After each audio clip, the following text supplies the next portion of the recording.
What we found is that in looking back over the history of the era that we went through, having just as we did pass the anniversary of the death of John Fitzgerald Kennedy, as Peter puts it, when he was assassinated from 4 different directions by from 4 to 40 people at once. And what was some of the other? From 0 to 22 different reasons. That's right, yes. Right. Well, the great assassination that blew politics wide open. I mean, we had another vice president becomes a president, like Harry Truman to Roosevelt, although that was an old age death, not a violent death. Then you get Lyndon Johnson. Lyndon Johnson gets the largest plurality in the history of American politics, running against Barry Flag Raiser, right? The guy whose only invention was the sunset-operated flag puller. Remember, that's what he did. That's right. That's what he invented, which of course qualifies him to be president.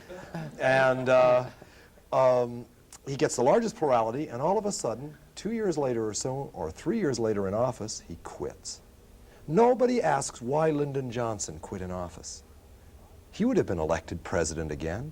I believe it was because he called the bombing pause in Vietnam and found out that they told him they were going to pause and they didn't. He found out the war was not being run by the commander-in-chief, that he had no control over the military-industrial complex that Eisenhower warned about, and because he was a great, in quotes, politician, a Roosevelt, straight, hard-working, deal-making, maybe even backbiting politician, still a politician who believed that 2 + 2 is 4.